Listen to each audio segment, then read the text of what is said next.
جی السلام علیکم ورحمۃ اللہ وبرکاتہ۔ محترم بھائی نے لکھا ہے ابو داؤد میں حدیث ہے عورتوں کے ختنے کرنے کی، اس کا نمبر اور تحقیق کر دو۔ محترم بھائی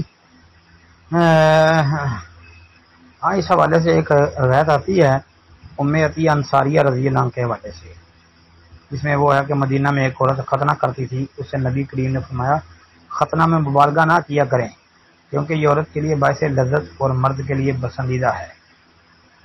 یہ روایت ابو داؤد میں 5271 پر موجود ہے، لیکن سند اس کی صحیح نہیں ہے،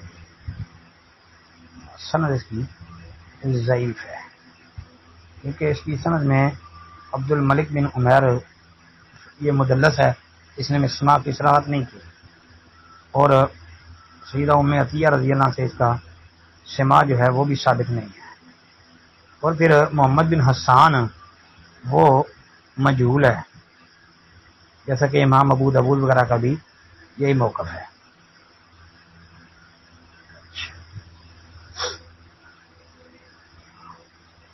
تو بعد نے محمد بن حسان کو محمد بن سعید بن حسان مسلوب جو ہے وہ کہا، اگر وہ ہے تو وہ جھوٹا آدمی تھا۔